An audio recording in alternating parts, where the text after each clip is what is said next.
Let's rewind. Not to flying saucers, not yet. Instead, picture this. A concrete room buried beneath Langley, Virginia. No windows, just shelves and silence. Fluorescent lights flicker overhead, casting eerie shadows that stretch across rusted filing cabinets. The air, cold, still, biting. The kind of cold that sinks into your bones and whispers, "You're not supposed to be here." And then, you see it. A manila folder. Faded, unlabeled. Its wax seal cracked, but still clinging like it's begging to stay shut. You open it, slowly, carefully. What secrets could this forgotten folder hold?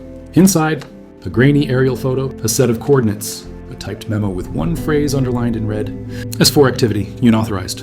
Stamped July 17th, 1955. A date that would soon become infamous in conspiracy circles. What were they hiding out there, in the dead center of the Nevada desert? What happened near Groom Lake that forced them to bury the truth for nearly 6 decades? Because for years, the government denied it even existed.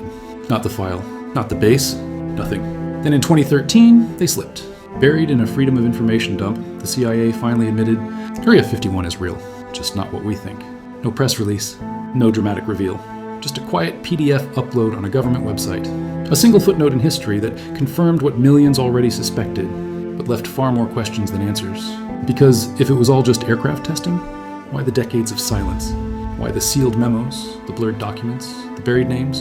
And why do people, even now, keep disappearing from the conversation? This isn't just about aliens. Not yet. This is about powerful secrets, buried under sand, silence, and steel. And this folder, it might be the key to all of it. But what happened on that salt flat in 1955?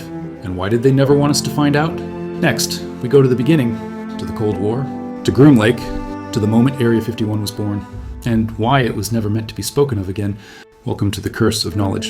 And this is where the truth starts to bleed through. To understand what Area 51 became, you have to understand why it was built in the first place. Let's go back. 1955. The Cold War wasn't cold at all. It was boiling. The US and the Soviet Union were locked in a paranoid staring contest, both afraid the other might blink and launch nukes.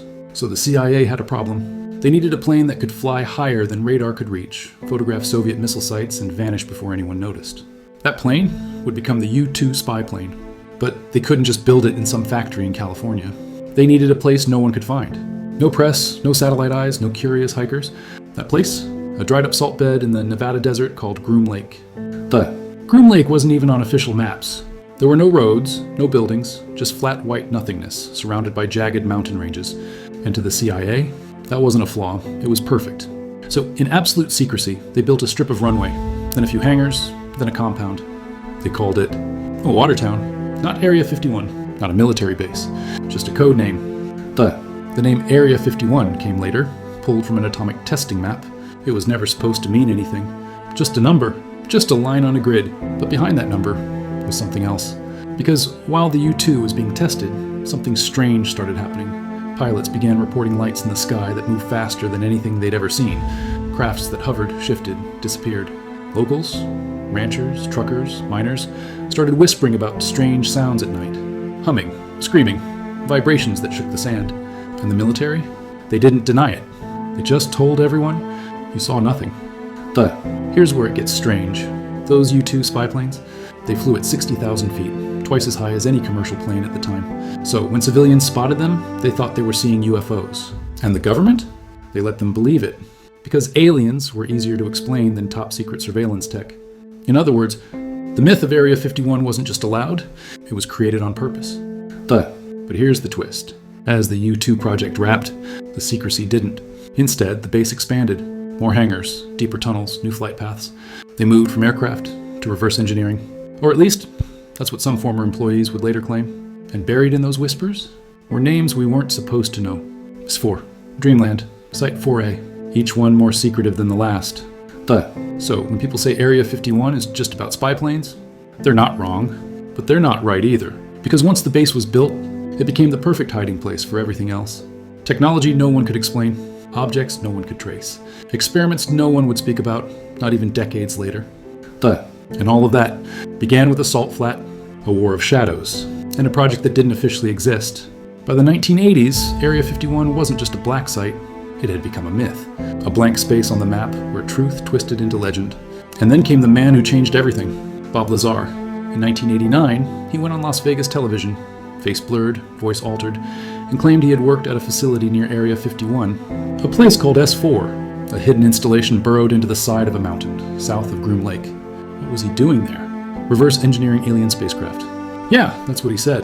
And that's when everything changed. Lazar claimed there were 9 flying craft, not from Russia, not from China, but not from Earth.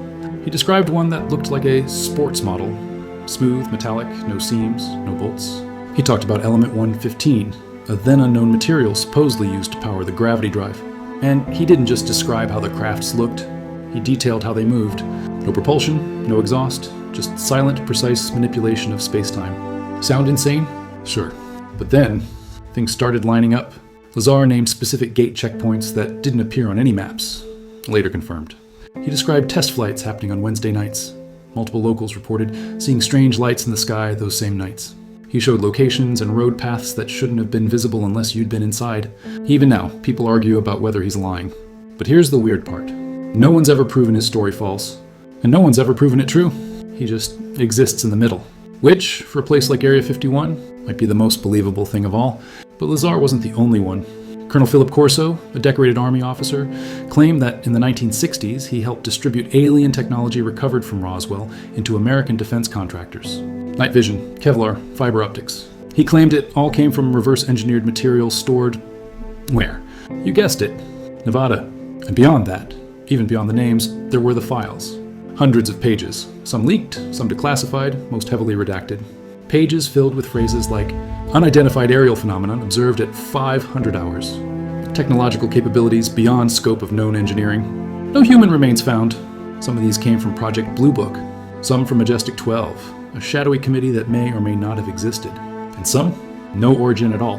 Just there, dropped anonymously, posted online, then pulled down within days. Even pilots, trained observers calm under pressure, reported seeing aircraft that changed direction at impossible speeds without turning. Crafts that stopped mid-air and vanished from radar like they were never there. And guess where many of those sightings took place? Right along the Nevada test and training range. Right where Area 51 lives, quietly, silently still. At this point, you have to ask yourself, are all these people lying, fabricating decades of coordinated nonsense?